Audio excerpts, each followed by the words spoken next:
out for a week. Hell no. Oh my word. Do you think prenups should be mandatory if you're getting married? That is situational.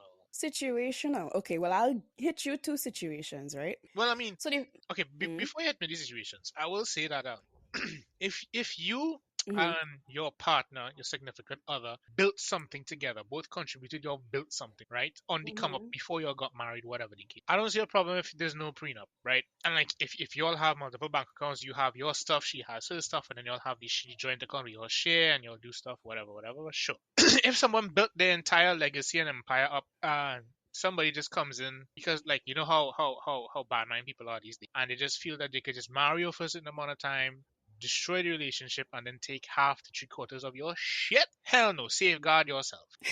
Safeguard yourself in life. Right? You looking out for you at that point, because when you have a lot of money, it's gonna attract bad type of attack you. So yeah, you know what I mean. I don't see a problem if that's the case. If they don't have a problem signing the prenup, cool. If you trust them to the point where you don't want a prenup and you don't think that will be the case, cool, right? Like I said, if you'll build something together, cool. You don't need it, cool. But with how in today's society, especially with athletes, I don't blame them for having prenup. I really don't, you know. And then people athletes, be what like, about regular schmegular people? well, I mean, yeah, you could too if you have a business. You have a business and stuff. But okay, the reason I said athletes first is because I've heard multiple stories from about athletes more than anything else. But yeah, if you have businesses or you know whatever your business owner anything you want to protect your assets, sure you can, right? Now people like to say, oh, if you want to prenup, you're going into the marriage like already expect fail and this that the other. I'm like, you're just looking out for you, you know, Yeah. because it have men and women. It goes both ways. That will go through lengths. Right, that will go through lengths to make it seem like they're so into you, right? And then you know the marriage fails, and then well, bye bye to half of your stuff. That it sucks. It really does. I think there are real selfish people out there. Yeah. I was forced to listen to the radio this week, okay? Why you say that like it's bad thing? Because this is how this topic sparked up, you know. I was like, okay, because this lady sent a message to the radio host saying that how well, she got married to her husband, right? I can't remember for how long, but she got married to her husband. Her husband had nothing at that point in time. So she had a car. She had a job, right? She sold her car to let her husband get his own. She took out a loan to put towards the same vehicle, right? Right. And he said, "Oh, I'll pay you back." And when it's time to inquire for the money, he was like, "I never claimed that I was gonna give you back. Plus, I don't feel like doing this marriage thing anymore. I've fallen out of love with you." And she had to get out of his house. So now she has to start over. But what pissed me off was that it was a woman, right? But yet every single person that called thought it was the man.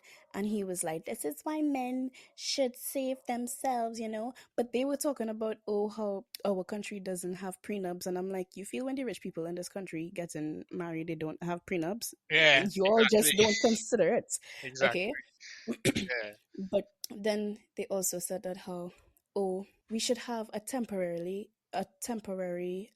marriage license that you have to renew like every 5 to 10 years.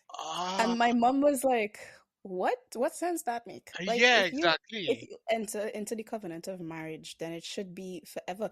Plus, you have no idea who you're getting yourself involved with right after marriage, because people show their true selves after marriage. Yeah, after the whole honeymoon phase is over, everything you see, you know. So like you could have like a great relationship with them as boyfriend and girlfriend, but it's only when you get married do they actually show their true colors, and it just doesn't make any sense. So mommy was like, I don't agree with that at all. So that's one scenario, right? I feel so sorry for these people, because now she's left with the loan, right? The debt of the loan. She has no vehicle, and on top of that, she's left with the fees for divorce. So technically, in a sense, she has absolutely nothing. Anyway, I felt bad for this lady, and all the men out there that are just thinking, oh, it's only men. Please get off your high horse, okay? Yeah, it goes both ways. Just remember that Napoleon was short, okay? Anyway, I digress. Wow, you just you just coming after people who are vertically challenged. That's mad. Vertically challenged. Listen, I chose disrespect. You chose disrespect too because you mad tall. I don't understand. I both my parents told. What you want me to do? Big ups you then. You I chose flew utter out. I flew disrespect to out them. at 3'5", dog. What you want me to That is insane. Oh my gosh. Oh my gosh. do? Oh boy. Okay, so the next story I have, right? Okay, if your child receives inheritance from one of your parents, right? You know fully well that is not your money, right? Like it was placed in a trust fund for your child, right? Yeah, yeah, And you can only gain access to it if it has to deal with said child. You marry someone, this person has two other children, and everything your child wants to do, like education wise or business wise, you say you're in full support because you have the money, right? You have the funds to fund them, right. and you dip into their trust fund to help them achieve their goals, their dreams, their aspirations, whatever you want to pick, right? And your wife says, well, I find you being very selfish because my children over here feeling very neglected because your child keeps getting all these things. Your child wanted to do horseback riding. You got the money to let your child go and do horseback riding. My children felt a type of way they wanted to do horseback riding, and when they asked, they couldn't do it, right? Because you don't have the funds all of a sudden, right? Everything your child wants to do, you always have the money to go and do that for your child. But when it comes to my child, my children, they always being left out. And you had to, you have to look at her like, are you mad? So you explain to your significant other, yo, that's not my money, right? That's my child's money. That's their inheritance. And your wife pull whoever the hell this is, okay? The cat is out of the hat and says, listen to me. I feel like if you have access to that money, then I should have access to that money too. Oh hell nah. Oh, tall. Yeah, because you spoiling your child and my children deserve to be spoiled too. That was the next scenario because that was a Reddit post, Mm-hmm. right, with a lady who married her husband and her husband was getting jealous that her child was getting a lot more attention from her and like funding from her, even though it was like the grandfather's inheritance to the grandchild. Right. So the thing about it is, if like you said, it was the grandfather's inheritance to the child, his grandchild, right? He Yeah. put it in the will, whatever the case may be. That money is solely for his grandchild, regardless of what happened to him, whatever. If he's retired, if he passed on, whatever the case may be, it's for his grandchild. So the mom has access to that, but that money can only be used for the child, right? Mm-hmm. You are outside party. Oh, Facts. what relevance you have to that? You know what I mean? Facts. Where your income? Where is your savings? Where is the money put aside for your child to take Children. care of Yes, your child? I told my mom that, and she said the exact same thing. She's like, but first of all, it is not my duty to see about your children, fam. You want Exactly. your children to have those things. You put in your side of the money. Especially if you're now starting a relation, right? And you're all married, Yeah. you're in whatever, you didn't adopt each other's children, whatever case may be, I whatever. think they were married, but like again, he started off with saying, "Oh, I didn't know you were rich." Da da da da da. Why you Nah, like held nah. back this type of money from Nah, us? nah, that's hell no. Because as soon as he learned about that, he saw her as a Mhm. piggy bank. Because I think he also left the house for the grandchild too, and it Yeah, was it was an estate, by the way. The house was on estate, so the damn that kid grandfather balling, was banking. that kid Okay, balling, riding in some Mickey Mouse shoes, fam. Mad thing. yeah, I'm just happy that the mom didn't like actually like try to use it for herself, but she did understand the assignment. It was like, okay, this is for my Yeah, daughter. I'll do this for yeah, my daughter. yeah. And he's like, you don't care about your other kids. You treat them like a nasty stepmom. It's like, bro. No, but it's like okay, so if y'all are married, right? You're in a Hmm. you're in a marriage, whatever.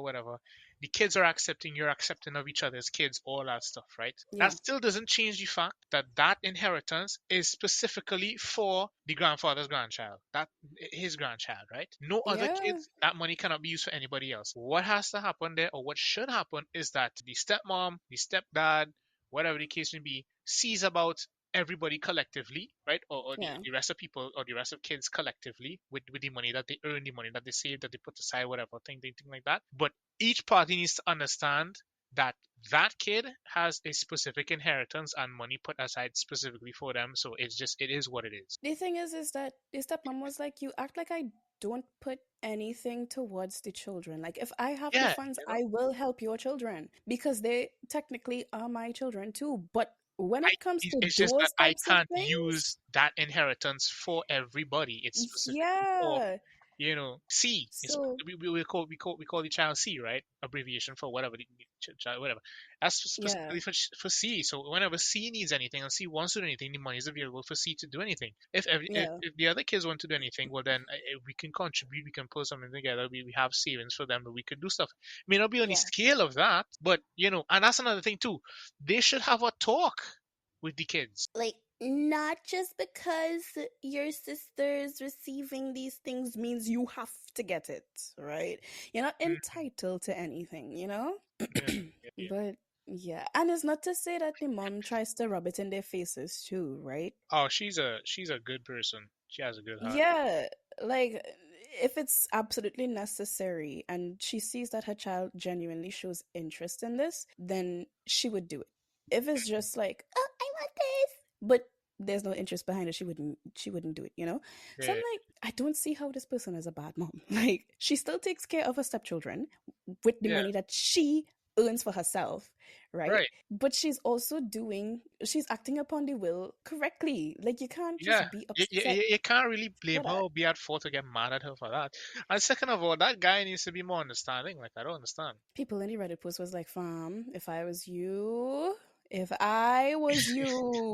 I would watch my twos, fours, and sixes. Hmm. Be very careful about that man. Because I was listening to this, I was like, oh, like reading it, I was like, bro, I was like a gold digger. Because like right after you get married, you're like, oh, I didn't know you were rich. Yeah, yeah. My children should be entitled to their money too. Because I married you. Anyway, have you heard about the GWN theory? No, I have not. What is that? Oh The boy. Gwyn theory. The Gwyn theory. All right. Let's The hear it. Gwyn theory. Gwyn theory. Yeah. So during my debacle between last night and today. Debacle. During your debacle, new words being used here on the podcast. First time you know this theory about it. Let's. Oh my word. Debacle is such a old people word too. But anyway, so there was a guy who was apprehended by authorities for the stooping, right? I can't remember which country this was. The guy went around trying to get the attention of anyone who would listen to him. He told the authorities what he was trying to tell everyone else, saying, officers, you have to believe me, they already started and it's only going to get worse. The man claimed that he was from the year 2147 and that he was sent here to warn people about the GWN. The officers interrogating the guy thinks, this is just another nutcase, right? Hmm. The guy realizes that they don't believe him, so he tells them, look, I don't have much time. Everything you need to know will be on this device. He placed a cylindrical metal device that had a blinking blue light on it on the table. And right after that, the city that this was located in went through a huge power surge. Like the whole city went off the grid for like a few seconds, right? When the lights came back on, the guy was nowhere to be seen, right? So he just vanished within those few seconds. Now they're all looking a bit confused at each other, right? Hmm. They decide, okay, well, how the hell he gets away? So they went and checked security cameras. Everyone was accounted for going in. And then it was only a few seconds, but everyone except that guy was accounted for coming out of the interrogation room. So they were like, I don't know. Plus, they had people outside the interrogation room. Everyone was like, I didn't see shit. We didn't see anyone. Because how far can you get within a few seconds, you know? Yeah, yeah. But anyway, it gets interesting. So how I read it was that I'm thinking that people, well, theory goes this was some kind of flash drive, right? So they managed to get into it. They took a look at the device. They tried to collect the data off of it, Uh-huh. and oh my word, the officers in charge were confused because everything was just a whole bunch of documents. Like the whole flash drive was filled to the brim with documents. So I'll try to summarize everything, right? It starts off with the first document. I'm not going to tell you which document was which, but I'm telling you the first documents. By the late 21st century, the world will be dominated by a secretive, ultra advanced network known as the Global Water Network, or GWN. This organization, formed in the 2060s, will quietly take control of the world's freshwater supply, manipulating weather patterns and controlling global water distribution to maintain power over nations. Oh my word. Now, in this in these documents, it said that how 2020 in the 2040s, rapid climate change and unchecked industrialization will lead to unpredictable water scarcity across the globe. The dire situation will push world governments to collaborate on an ambitious project to ensure a fair distribution of water resources. Under the guise of international cooperation, a group of elite scientists and wealthy industrialists will form the GWN, a clandestine organization that quickly evolves into a shadow government controlling the planet's water supply. The documents then mentions the steps that the GWN takes. So, water modification technology. The GWN will secretly develop technology capable of manipulating weather on a global scale. This will include the ability to create or suppress rainfall, control ocean currents, and influence regional climate, all to ensure their dominance over water distribution. Now, I'm thinking back. It is hot. I am thinking back to when people saw cloud seeding for the first time, right?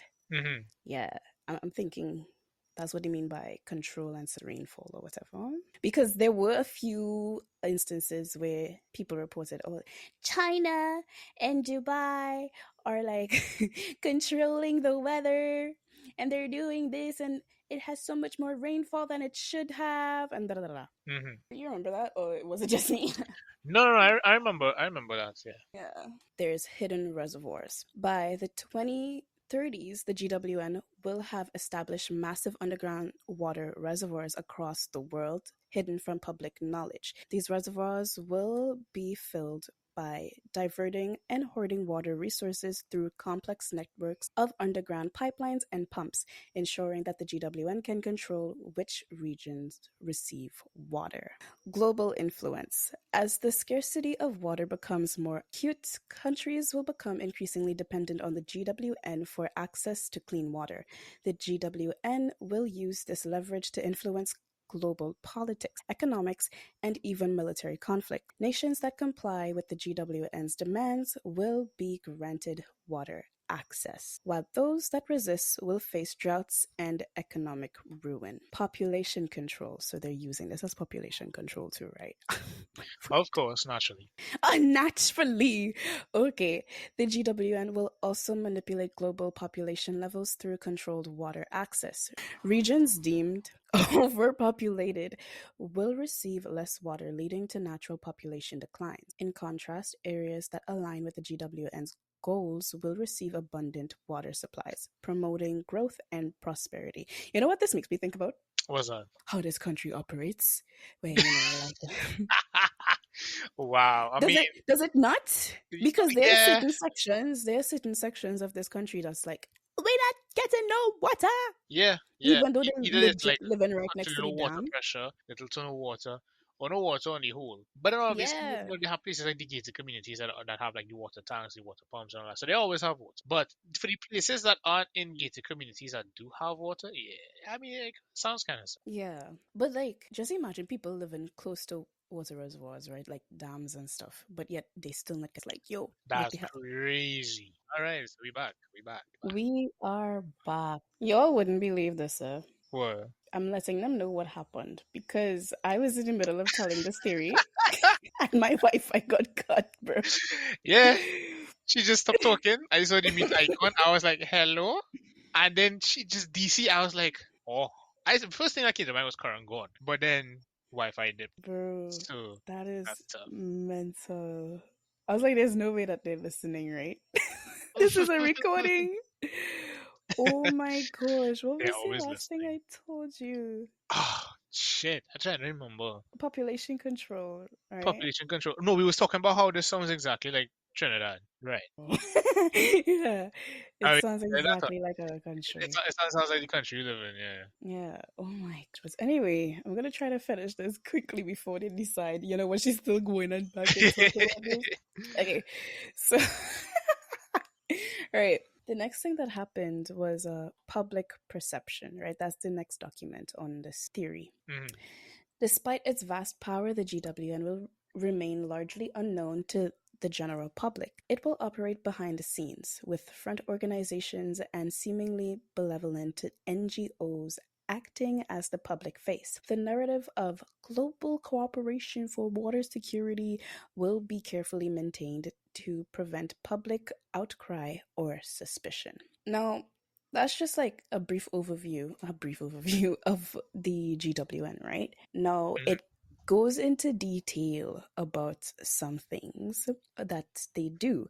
The evidence supporting this states unexplained weather phenomena, unusual and unpredicted weather patterns will begin to occur in the 2020s, which some meteorologists will quietly attribute to unknown external influence. Disappearing water sources. By the 2050s, several major rivers and lakes will mysteriously dry up with no clear scientific explanation. While the public will be told these are natural consequences of climate change, insiders will know the GWN diverting water to its hidden reservoirs. Global political shifts. Nations that were previously global powers will see their influence wane as new water-rich regions rise to prominence. This will be attributed to their advanced water management, though in reality, it's the GWN favoring certain nations. That is the end of the documents that I found. Okay,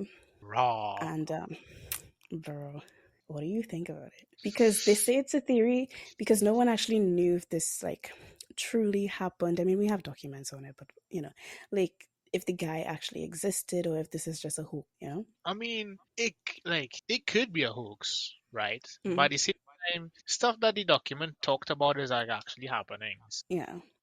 At that point in time, because we have no solid validation Hmm. of like anything, we just know what we've seen with like certain lakes drying up, the weather patterns and all kind of stuff. We can see that, sure, but then like there's the other stuff that people don't know, and it's just a theory, and it sounds like a hoax because there's no solid evidence behind it. So it's like it's a 50-50 split between okay, what they talked about. It sounds like they made up stuff, and then like they made up the whole thing, but just included certain things that has happened to kind of validate it and make it seem real. So Hmm. Can I blow your mind real quick? Wait. sure. So, do you think like this theory could be real or no? You think it's a hoax? Which one? Um, I mean, I don't doubt that it's like okay, it could be real, but at the same time, it could be a hoax. Okay. Well, I'm gonna blow your mind, right? All right, all right. Okay.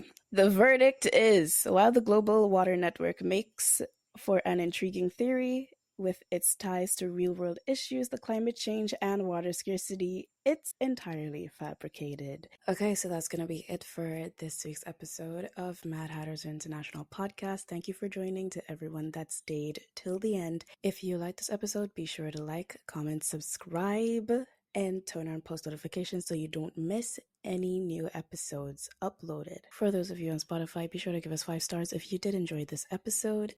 Be sure to join the Facebook group. That's where we will be updating the community if there's anything to inform you all about in the future upcoming events. And we'll see you next time in Wonderland when we jump down that rabbit hole.